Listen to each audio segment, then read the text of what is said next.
Whistler, Heather from Whistler. Thank you. How's the weather out in Whistler?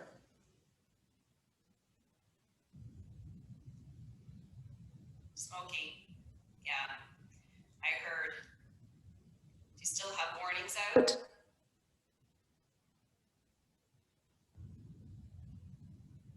Victoria from... Okay, right. It's starting to clear. Okay, that's good. All right. One more minute. Hi, Sherri. Great to see you. Hi, Rosalind from Toronto.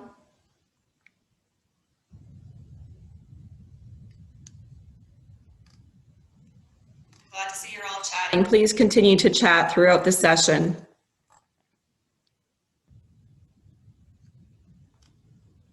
Hi, Alea.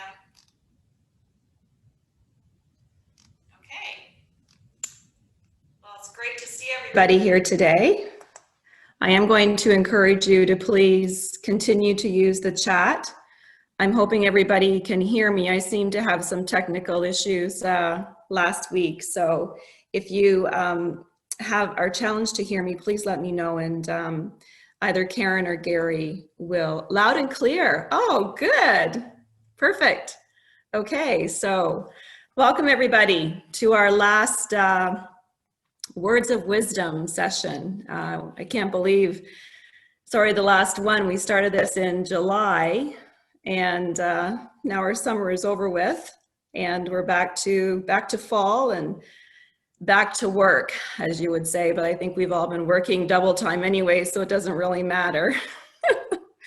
But I'm excited today because we have Melissa McCrae with us today. She's the executive director of the Segal, I hope I said that right, graduate programs at the Beedie School of Business. So we're really happy to have you today, Melissa. You can unmute yourself and we can start our conversation. So we have been working, welcome, we're glad to have you here. Melissa is from the BC area. You're right in Vancouver. Is that where you reside then? For now, yeah. I moved here in 2001. I am originally from Ontario. Okay. Yeah. All right. Good. And you have a little one home today who's not feeling quite well. Yeah, I have a toddler who's his dad came home so that I could hopefully be uninterrupted during this session. But if a toddler runs in as being pulled off of me, my apologies. You know what, it's all right. It's just the new world of work, right? And that is completely acceptable now. So, but no, we're really happy to have you here. You know, I want to say a special thank you to you, but also to the SFU Beedie School of Business, who has been a very strong partner and support for WXN over the last, I guess, 12 years. I guess that's how long you have been working with us. I didn't realize that when you told me that. I knew it had been for a long time, but not 12 years. So thank you very much. And I'm glad you're here because you are, you know, the expert when it comes to the Wisdom Mentoring Program. And we've been talking about bits and parts of it throughout the last few weeks, but we're hoping to bring it all together today in an overview of the program and answer anyone's questions that they might have about the program and those who are maybe interested in joining us in 2021. So what I would like to do first, if you could introduce yourself, that would be great. Absolutely. So I'm the executive director of graduate programs at the Beedie School of Business. And so basically what that means is I manage or oversee all of the operations of our MBA programs.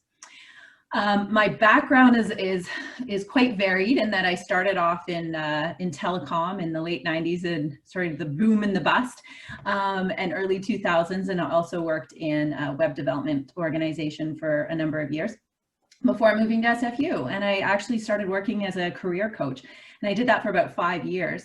And that's really where my passion for a lot of this material in this program started and came from.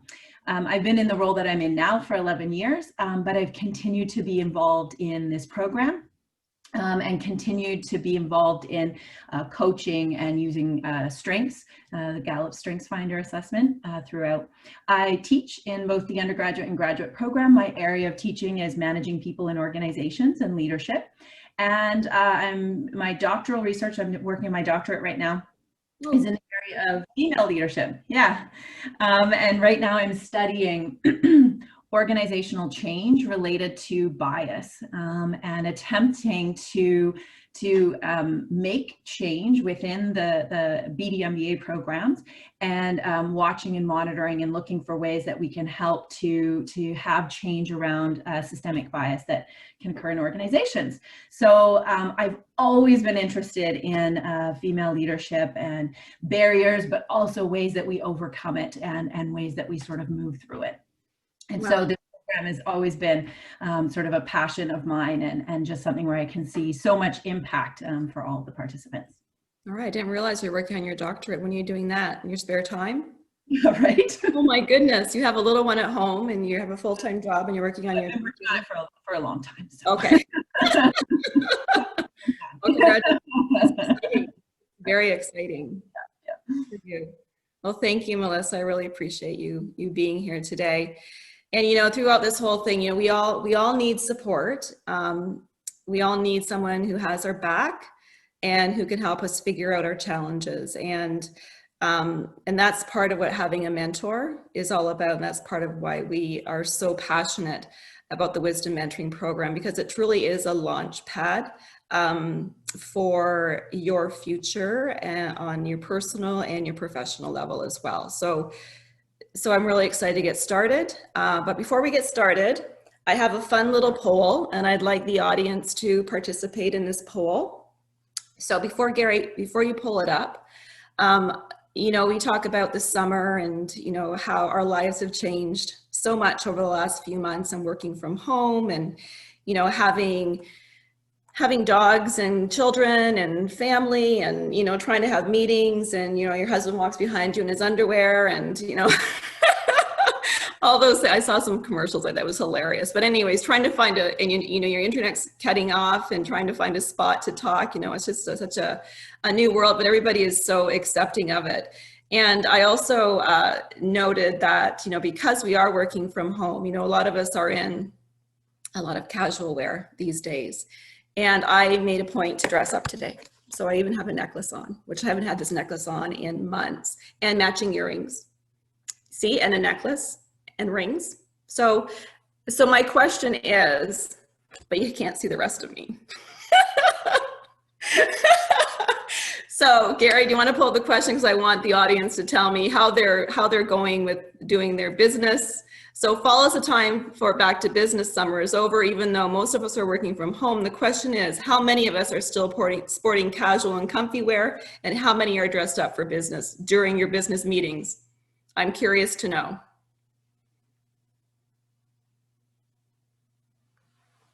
So if you could answer those questions, and we'll take the poll.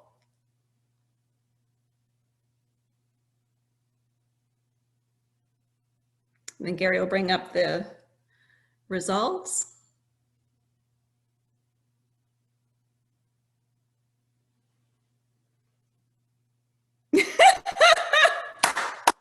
I love it. I don't feel so bad now. Still wearing casual wear, at least on the bottoms, 88%. So good for you, the people that are wearing the business wear. So I can tell you right now that I am sporting a business jacket, shirt, but I have my comfy pants on. And I think that's more because of the COVID, the quarantine 15 that has so wonderfully attacked my midriff and my hips. So, so thank you for answering that. I appreciate it. All right, so let's get into the questions. So you told me an interesting story while we were waiting for everybody to come in, Melissa, but how did you first get involved with the Wisdom Mentorship Program? Tell us about that. So my boss at the time sent me an email with a long document about the Women's Executive Network potential partnership as a partnership document, and said, what do you think? And I just had so many things going on. I skimmed it, and said, I think it's great, let's do it. And then started getting some emails that were a little bit confusing about developing some content, and then went back to the document and read it and realized that it included my name and said, Melissa McCrae will develop and deliver a series of workshops. And so I was like, oh, note to self, do find Melissa McCrae when reading large. But it's fine. I would have said yes anyways. It was just a bit surprising. And the rest is history, as they say. Right. Yeah. So can you tell us a little bit, we've touched on bits and pieces of it throughout the series, but can you tell us how the program works, maybe from the start to the end, just kind of an overview of that program? Yeah, so I see it as having 3 components.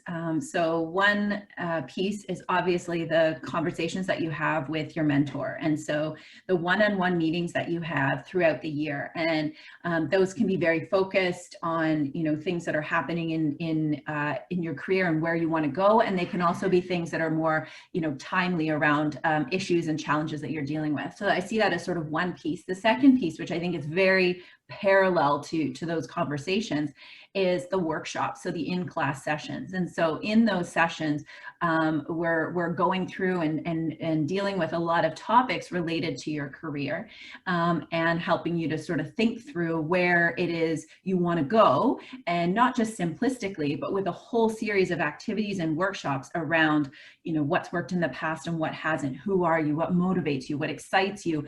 What are some different options and whatnot? And then who do you need to know, and what do you need to do to get access to some of those opportunities? And then you have that sounding board of the mentor to continually help you to sort of think through some of those pieces as you're trying to think them through. And then the third piece that I really see is the connections that you make within the sessions. And so there's a lot of sort of small group work where you get the opportunity to talk through some of the things that you're thinking, and have that peer mentorship support as you're sort of building through these plans and these ideas and exploring it. And that peer group, one of the things we talk about is the importance of having a diverse network that isn't just your organization or your industry. And so one of the great things about the program is that it gives you that, in that you have those those diverse perspectives to kind of help you and support you as you go through these exploration exercises, and you get sort of the benefit of the wisdom from that group. And actually, I say 3, but there's actually 4. The 4th piece is there's a series of panels that have top 100 award winners answering questions, again, related to the content that we've been talking about. So you're getting the benefit of not just your mentor and sort of that deep dive with your mentor, but also hearing from other top 100 award winners on topics related to the things that you're kind of going through and exploring. So those are sort of the elements of the program. So they flow into one another then, as far as, you talk about something, you teach something, and then you apply it, and then you meet with your mentor, correct? Yes. And then I've never been through the program. I've been a mentor, but I've never been through the actual program. And then you bring in the panel just to kind of solidify and verify what you've been talking about, getting their feedback, their insights, and their experience towards that as well. Yeah. So who? Go ahead. Go ahead.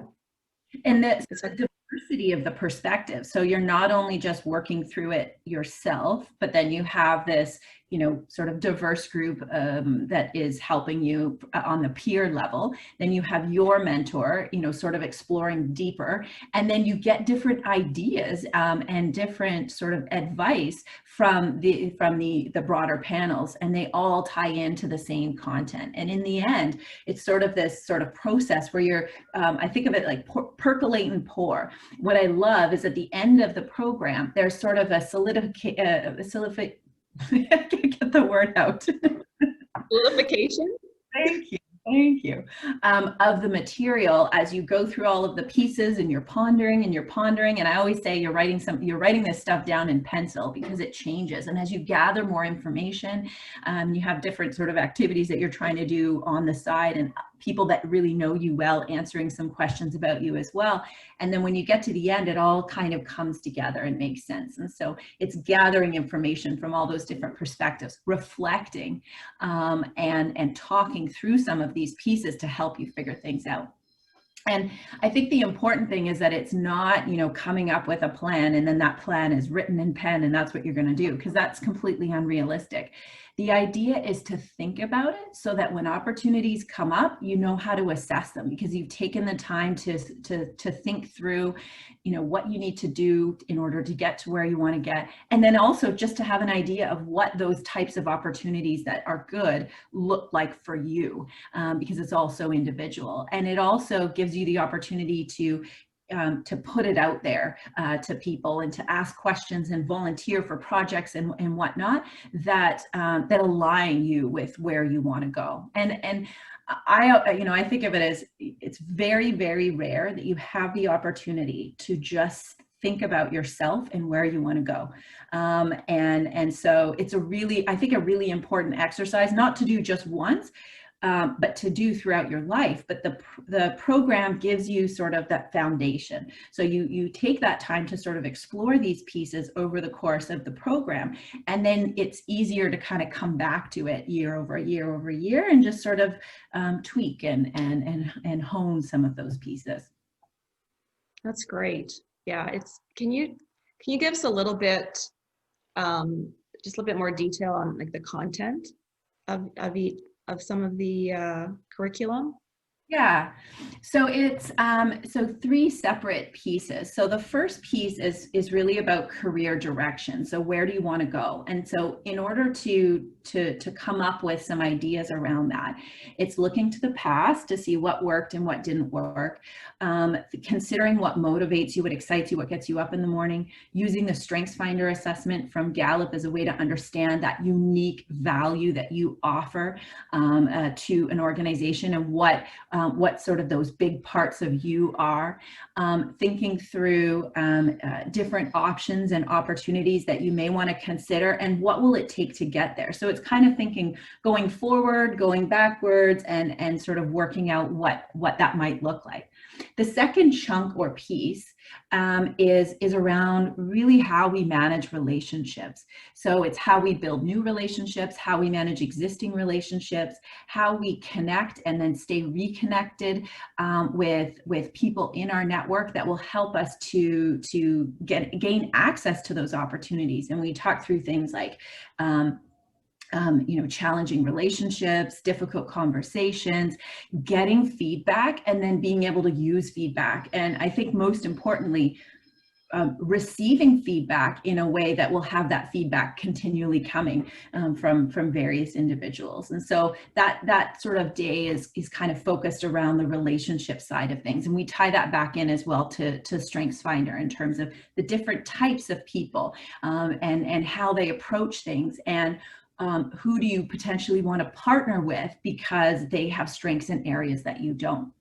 And then the final piece is really around really excelling, getting access to the opportunities that you want to. And so we do sort of an exercise around how you add value in your current role in your current organization by aligning yourself with the vision or the objectives of the organization, how you get access to visibility opportunities within that organization. I talk about some research that is sort of gender related as to how women can achieve some of those visibility opportunities.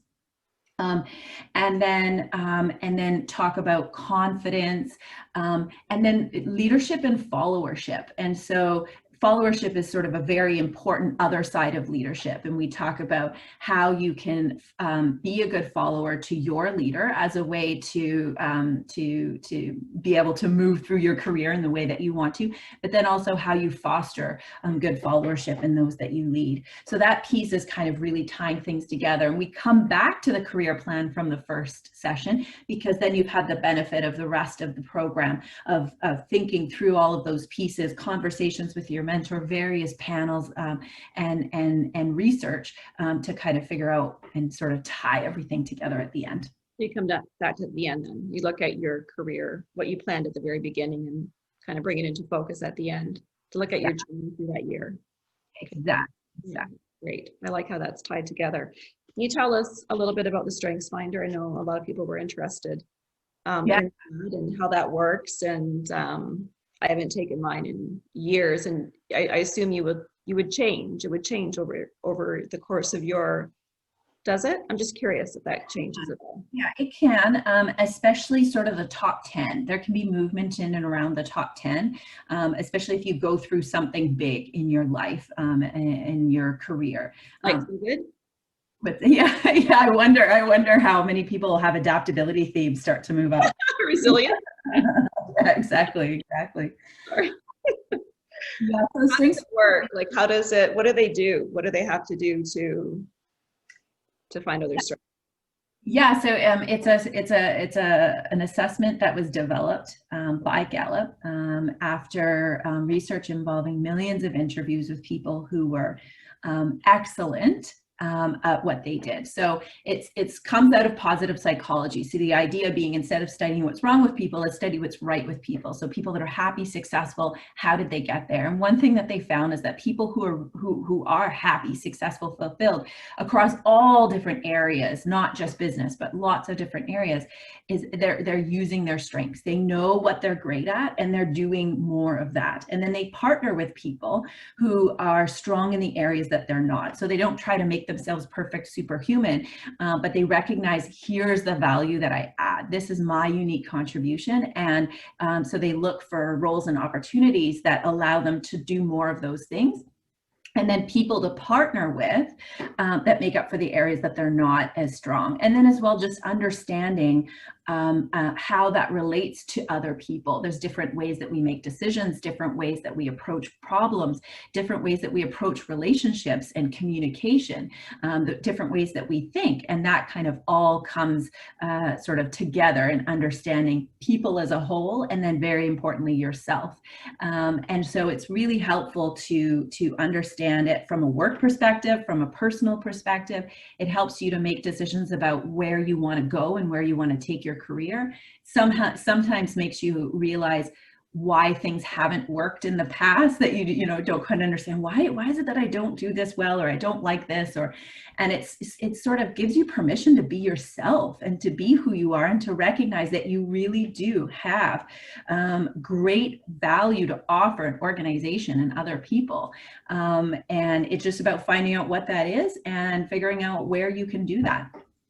Yeah, I agree. And someone just commented here that it's always good to focus on the positive and the strengths, right? Since I think we tend to look at our weaknesses more than our strengths and try to figure them out, and how do we get better. And sometimes, it's just not how we're built, right? I think we just need to, especially as women, I think we just need to, give ourselves a little bit of a break and really focus on those strengths. And as you said, and build a team or a network or peers around you that are actually good at those things that you're not good at. Yeah. So yeah, it's interesting. I think I'm going to take that again.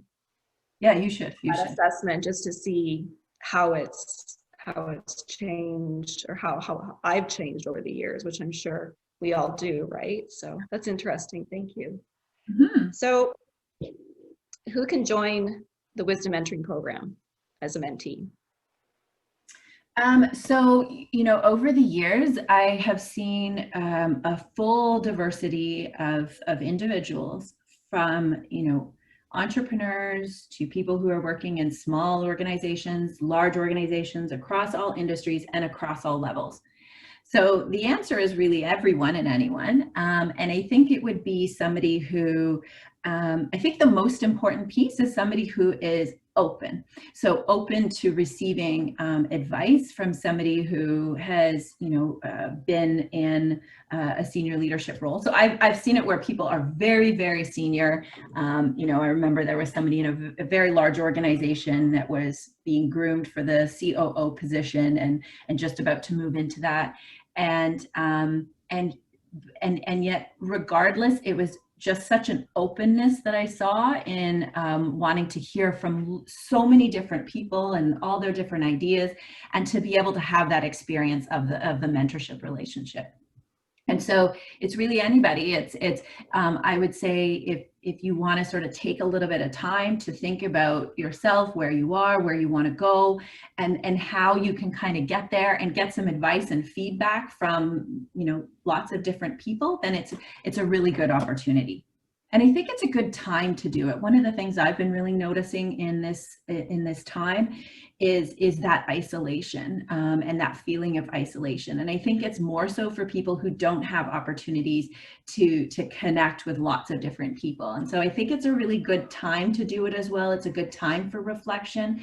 And I think a good time for, you know, thinking about, you know, long-term career and working through some of those pieces, and have some new people to connect with, because it's not only kind of webinar sort of set, there's continual breakouts, and so there'll be many opportunities to talk to and get advice from and support other women. And so it's not just about that mentor-mentee relationship, but it's also about the mentee-mentee relationships that happen. And I have seen it year over year, where people will get together regularly afterwards, and even years and years later, because you get to know each other when you're talking through some of these topics.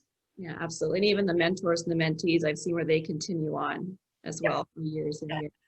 Yeah, absolutely. I think this is a good program as well for those, you know, especially through this pandemic, who may be in a transition.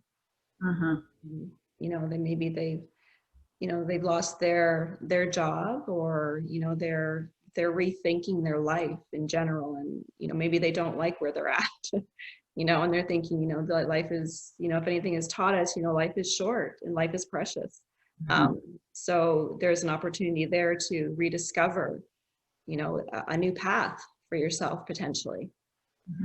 And to know that you have options. I think that's one of the best pieces, is to recognize sometimes people will not change and not sort of make decisions in their career because it feels like there's maybe no other options, or there's just so many options. It's really difficult to kind of think about it and process it. And so it gives you the opportunity to kind of do that, so that you know you have options. And I think in a time like this, and when there's issues and challenges in the economy, it can give us that sense of confidence, like we're going to be okay. Yeah, exactly, right? It's just that peer group and that support too that really helps during this time, knowing that we're not alone. And a diverse peer group. So it's not just the people in your office that you're doing all day long, but it's people in other industries. Yeah, your industries, it gives you a different perspective as well, some different experiences. So yeah, I've noticed that the industry is very diverse in our alumni, our mentee alumni. So, okay, so just here's a couple of things. Yes, perfect time to reflect now.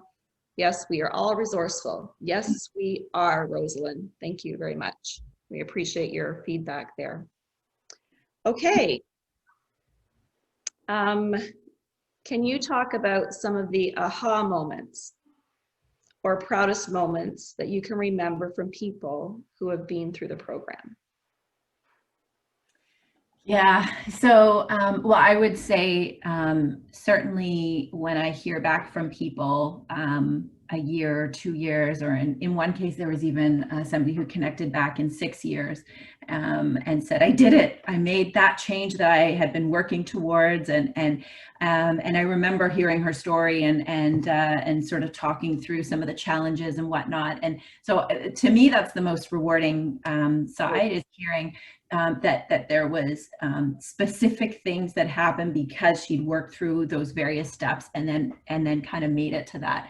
I would say the most common aha moments that I've heard in the session are, you know, there's things that I need to do that if I didn't think about it now, I wouldn't be able to get to where I want to get to. And that's one of the exercises that we do, is we kind of talk through what do you need to do now? What specific things do you need, whether it be geographical experience or different functional experience or moving, you know, to different parts of the organization, whatever the case may be, in order to get to where you want to go.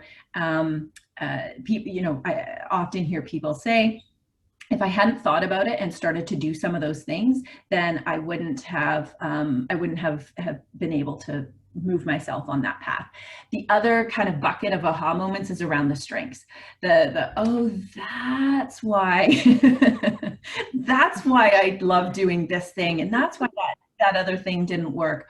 Or because we use it also to discuss relationships and relationships that have been challenging in the past, and you know, leader-follower relationships and whatnot. They sort of, oh, that's why, you know, my leader, or, you know, those employees that that's why that didn't work, and I was speaking in a different language than them. And so I've definitely heard aha moments around that side of things as well. And so I think, though, you know, we really don't take the time to think about our career and where we want to take it and some of these different topics. And so I think that piece has been important for a lot of people here.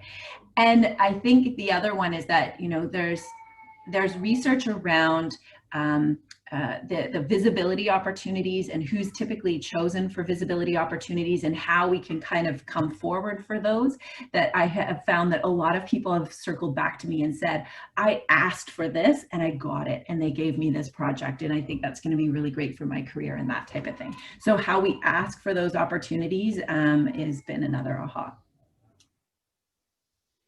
Great. Thank you for sharing that.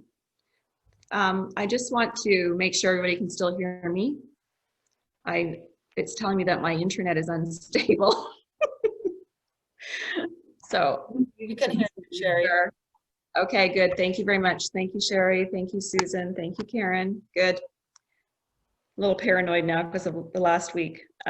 Okay. So, Melissa, in your opinion, what are some of the main lessons that mentees walk away with after participating in the program? So what are some of those main lessons, do you think, that you've heard them talk about or experienced? You know, there's really, I find no shortage of developmental opportunities, books you can read, talks, conferences, etc.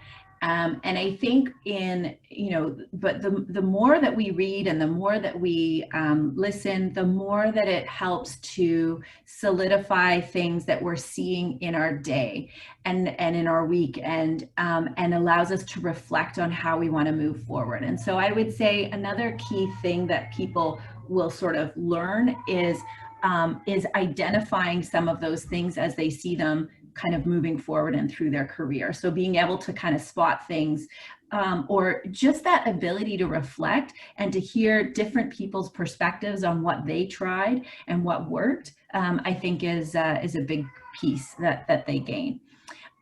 In terms of the unique sort of learnings, I would say learning a lot about themselves.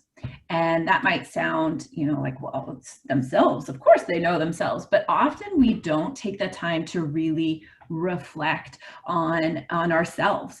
And so that is I think that's a huge learning, is the practice at reflection, but also really thinking about yourself. And then there's different exercises that I have them do that actually involves getting feedback from others. And doing the program gives people permission in many cases to ask those questions. I'm doing this program. I have this job. I have this objective of gathering feedback on this and this and this, and can you please give me some feedback on that? And then the how to receive feedback is so important. And so learning things about themselves from others, I would say, is another skill. And then, as I mentioned, the different people types. So using that StrengthsFinder assessment to understand the different people types and why things may work in some situations and not in others, and how we can overcome that. So how we can speak the language of those other individuals that we're trying to work with and support and be supported by. Wonderful, thank you. We just had another chat here in the chat from Rosalind Reflection is key and the foundation for all my teachings, work, and healing. Reflection with compassion. So thank you, Rosalind, for sharing that. And reflection is hard work. I continue on. Oh, sorry, Sherri. And exhausting. Sorry? Hello? Yeah, and exhausting. It can be very exhausting too. Exactly. But then you have people supporting you in it that are doing it at the same time. And you have the structure. I think that's the other thing. You could go and do reflection on your own, but the structure of I'm sitting here and this is what I'm doing right now is I'm reflecting on this and I'm going away and doing this particular, sort of activity or reflection, and then I'm coming back to the group. And so I think that structure is very valuable in terms of learning. Yeah, I agree, because we're creatures of habit, and if we don't have it maybe in a structured environment, we won't really do it because we'll get distracted by something else. Do it tomorrow. Pardon me? Yeah. We'll do it later. Always. Sorry, my connection is going in and out. I apologize. Am I freezing on you? Can you see me freezing? Just a little bit cutting in and out, but it's fine. All right. So, all right. So what is, I'm just being mindful of the time. It's almost 1:40. So what are you excited about for the 2021 program? Well, I would say a lot. Yeah. Well, one of the things I'm really excited about is, with COVID happening and with the, requirement to be virtual, it actually opens us up to a lot of really interesting opportunities that we wouldn't have had otherwise. And so this is something you and I had talked about, Sherri, but we have these panels and we bring the top 100 award winners, and they're talking about a whole slew of topics, and it's like the time just flies by and there's so many questions people want to ask. But now, because we don't have geographical restrictions and we're able to have those panels go across the country and everybody be able to participate, it gives people so much more of an opportunity to hear from the top 100. Global, yeah, absolutely. So we just opened ourselves up to the whole world. Exactly. And you don't have to worry about, people having to kind of travel and commute in. And we're getting so used to this virtual environment that, I think there's a lot of advantages in being able to operate this way in this year. So I'm excited about that. And I'm excited about the opportunity to allow people to connect across the world and across the country. So I think that's one thing that I'm really excited about. We've also, updated the content as we do every year, sort of reflecting on the past year, but then also looking at what's going on right now. And then that is a great opportunity as well to bring in some others that normally, to have somebody come out and be a part of a workshop in a non-virtual environment, it involves a lot, versus now in this situation, we're able to have other people that can be involved as we go through. And so I'm excited about that. And I'm excited about some of the different topics that we're going to be touching on and talking about as a result. Yeah, I'm excited about it as well, because it's, it is virtual, which I'm very excited about. And there's a lot of opportunity around that. And also, just bringing in another instructor, which we have been talking about, a couple more instructors to bring us some diversity and some variety in our teachings as well, which I think is great. And it's good for you too, right? Because you can have somebody to talk to that talks your language, because I don't. Not a teacher, not a instructor. Type person. Yeah. I know. So yeah, I think that's it. That's great that we're bringing in a couple more instructors and to support you and to just to bring a little bit of diversity into the program. Excited about that. So. And I will add one more thing, and that is the ability to connect all through the year without having to have people physically travel. So we tended to centralize everything in these, 3 full days. And so I think being able to have, different touch points, different connection points virtually throughout to allow people to kind of connect as we go through is another thing I'm really excited about. And the variety of the type of connections as we go through. Yeah, I'm very excited about that too, because, we typically held it in Vancouver and Calgary and Toronto. Now we just opened it up to, all the other provinces as well. So it's, COVID has been a curse, but there's also been some blessings as well. So, all right. So I'm mindful of the time. We're going to start some of the audience questions. If anybody has any questions, please. I know that you filled some out prior to this session, but if you have any, please go to your Q&A and add a question, and we'll answer it. Melissa will answer it, and we can continue our conversation here. So what keeps you coming back to us? It's 12 years. I'm just curious. What keeps you coming back to WXN and, investing in this, your time and your energy into this program? I would say it's just seeing how it affects people as they go through the program. And the great part of that is that multiple touch points over the course of a year. So I really get to see, and this is why I work in higher education. This is why I work with the MBA programs, is because I get to see sort of the transformation, the growth, the change over the course of that time. And so that's why I keep coming back, is because I feel that it has impact. I get feedback that it has impact, and that the sort of the structure and the different exercises and the exposure to the mentor has impact. And so that's it for me, is just it has impact. And I see and I hear stories, and I see transformation as people go through. So that's why I keep coming back. Well, we're glad you keep coming back. Thank you. So we have some questions from the audience here. So the first one is, how do you optimize the mentorship opportunity? So part of this program is that the mentees are matched with Canada's most powerful women, top 100, as their mentors. So how do you optimize that mentoring opportunity? Yeah, I think that's a very important question, because that time can fly by if you don't think through in advance what it is that you want to accomplish. And so that's something that we do in the sessions, is think through what is it that you want to accomplish in the program in this year. What are the things that you want to get feedback and advice on from your mentor?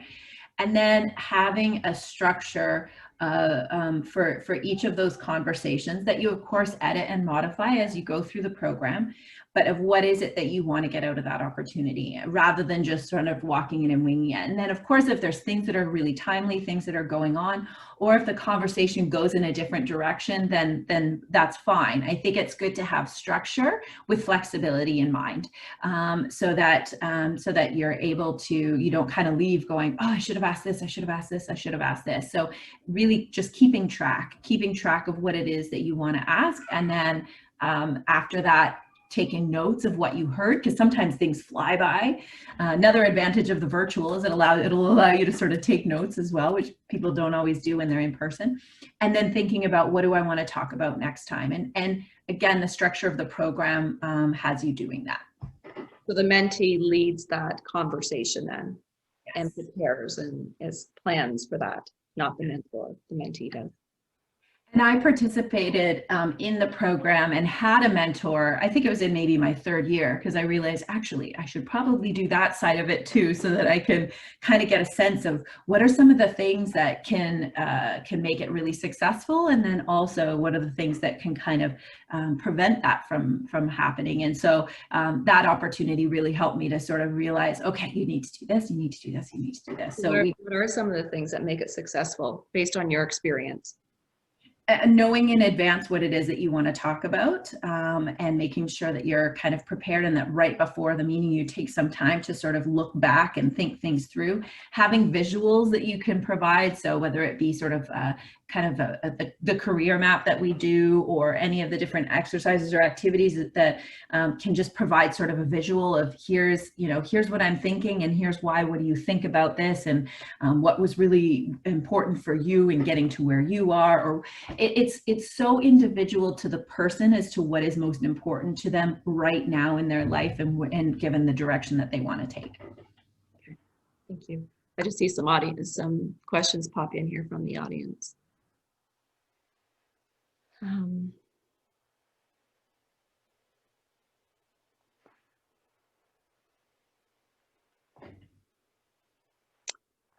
So often with mentorships, I recognize that mentors kind of knowing they have valuable information for mentees, however, are not open to receiving information from the mentees. Do you find that this program allows for collaboration and reciprocity? Interesting. I think that would probably be highly individual, but I know that the work that WXN does in preparing the mentors for these conversations, I think is really helpful in kind of getting them ready. And then as well, many of them are repeat mentors, and they keep coming back to the program. And so they have kind of experience in these types of relationships. But so I would say that with sort of the preparation that kind of comes from both beforehand, and then as well, that sort of repeat mentor experience can be really helpful. Yeah, and I've spoken to, a lot of our mentors because, I'm a Top 100 award winner as well. And obviously I have close relationships with many of them. And they do say that it is a two-way street, that they have learned a lot also from their mentees in the relationship, which I think is also very valuable.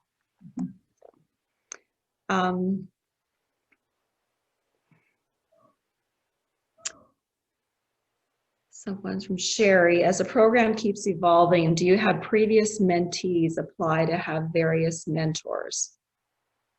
Oh, to do the program more than once? Yes, we've had repeat participants for sure, and they actually usually do the full in-class sessions as well. Again, and usually it'll be years later, but I've seen people come back after 4 or 5 years and do the program again for sure. I learned something new there. I didn't know that.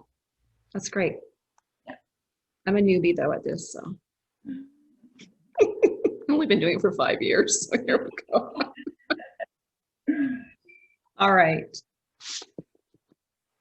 Let's see. So one of the questions was, should a mentor meeting have an agenda? Yes, right. We should definitely have an agenda for that.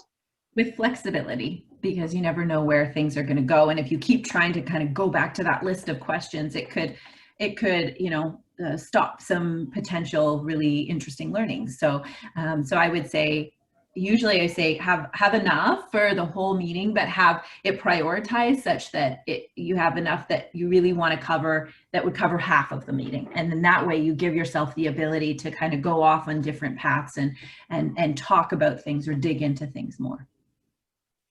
Okay. Let's see. Okay, so here's a question. I think I can answer this one.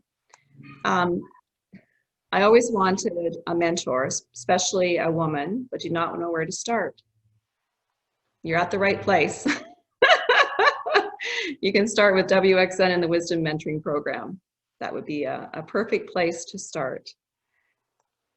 Okay, just 1 second here. Let me look at some of the questions.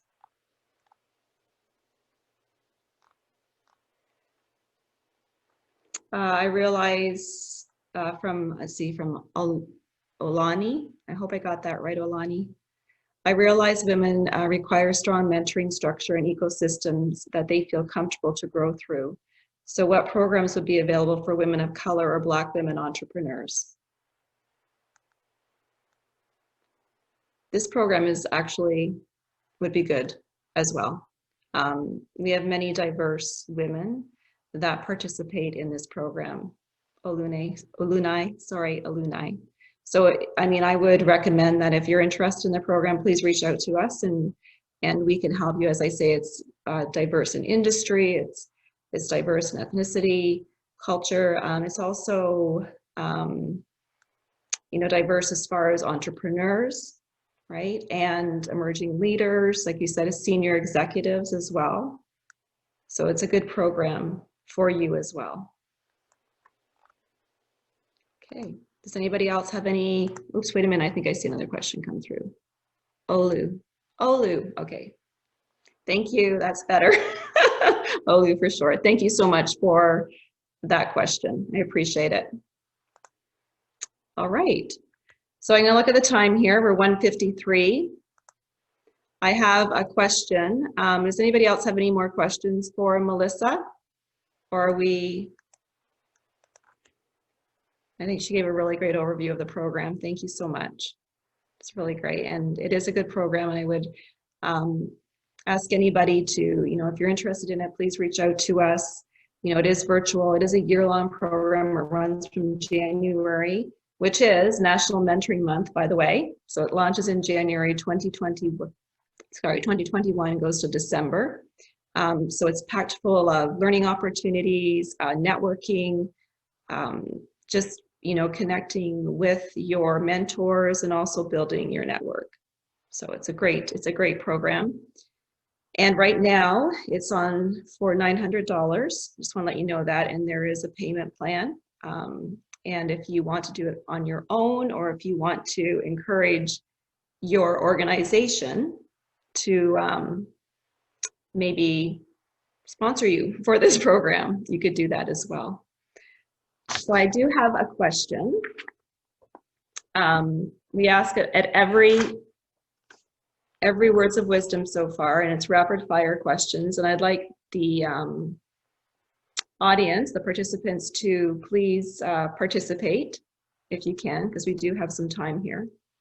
So the first question is, Melissa, I'm going to ask you, and I want you to answer me right away. Don't think about it. Okay? So what was your go-to food during the pandemic, during the shutdown? I don't know. Heck. Cheesies. Cheese? What about everybody else? Anybody else? Bread, coffee, chocolate, red wine. Susan, that's oh, Italian poutine. Italian poutine. I don't think I've had Italian poutine. That sounds good. That was from Victoria.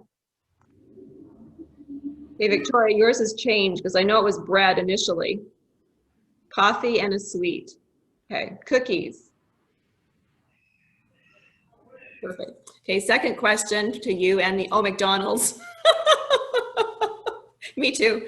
And the audience. Okay. What did you miss the most during the shutdown?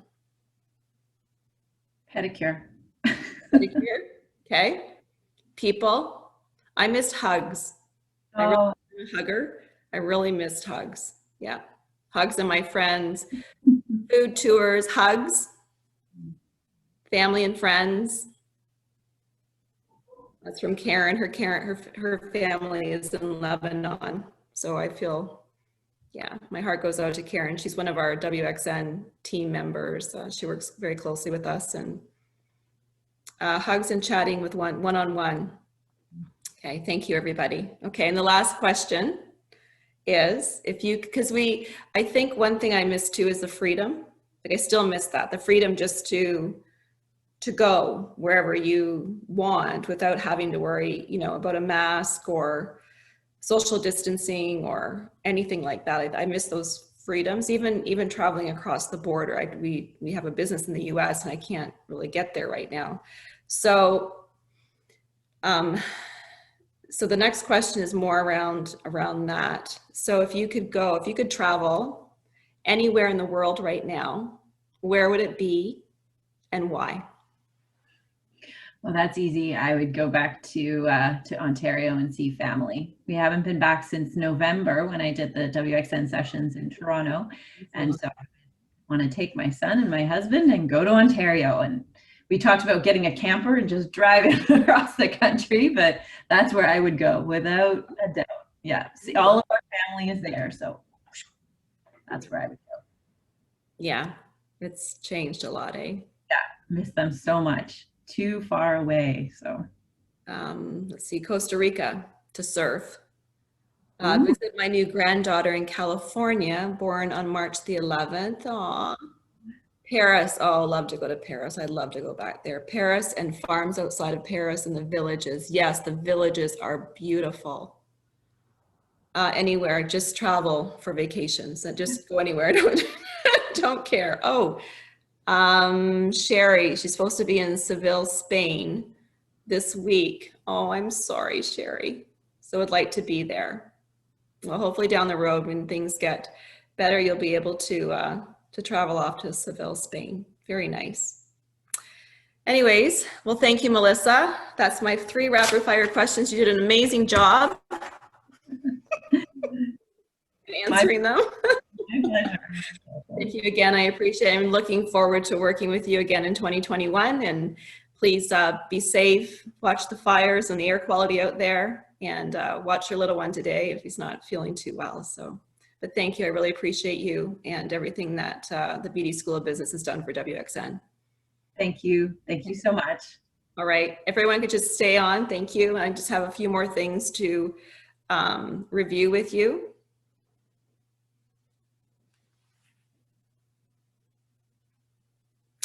So we continue our X series. We are featuring our members of WXN. The next one up is Lauren McDonald.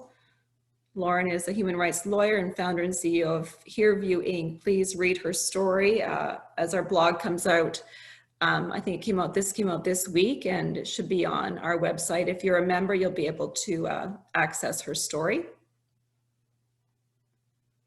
And please, if you're not a member already, please join our powerful community. We can't do it without you. We need a little army, or a big army of women really to help with our mandate, and especially since COVID has affected so many women and their progression within their careers. We really need to be front and center. So please join us today. It's a one-time payment of $99 or as little as $8.25 a month. That's like a cup of coffee at Starbucks.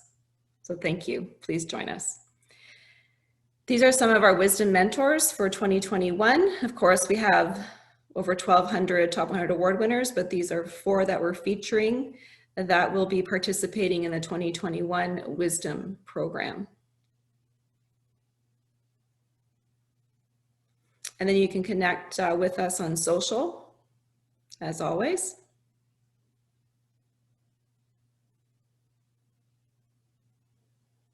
And then thank you to our National Event Series partner, Loblaw Companies Limited, and of course, the rest of our corporate partners. We couldn't do it without them, so thank you very much. And then please stay tuned for more of our virtual events coming up. The Monday Mojo at WXN, Unite and Rise webinar series, and of course, we just selected our top 100 award winners. They are under embargo until December 1st. However, we do have our Canada's Most Powerful Top 100 program, the Virtual Leadership Summit, and the Virtual Awards Gala in December. Please join us for that. Tickets will be on sale shortly. And then again, if you are interested in becoming a part of our Wisdom Mentoring Program and helping so we can help support you and your career journey, whatever that might be, as an entrepreneur, as an emerging leader, as a senior executive, please join us in 2021. Again, the program is $900, or you can pay in 2 equal payments, or $1,200 for non-members. Please join us. Registration is now open. And then of course we have our virtual book clubs. Who knew that our top 100, we had so many authors in our top 100 winners. So please join us. We have this booked out until February of 2021. And we look forward to seeing you at these sessions. They are free, and these women have amazing stories to tell. And they'll do a book reading, and they can be really great conversation. Next week is Claire Becton. Claire has written a book, Own It, Your Success, Your Future, Your Life. So please join us as Claire delivers her book, and we have engaging conversation about her journey. And that's it. Thank you very much for joining us in this WOW series. That's a wrap for WOW. So we'll see you again on upcoming webinars. Thank you so much, everybody. Be safe. Bye-bye.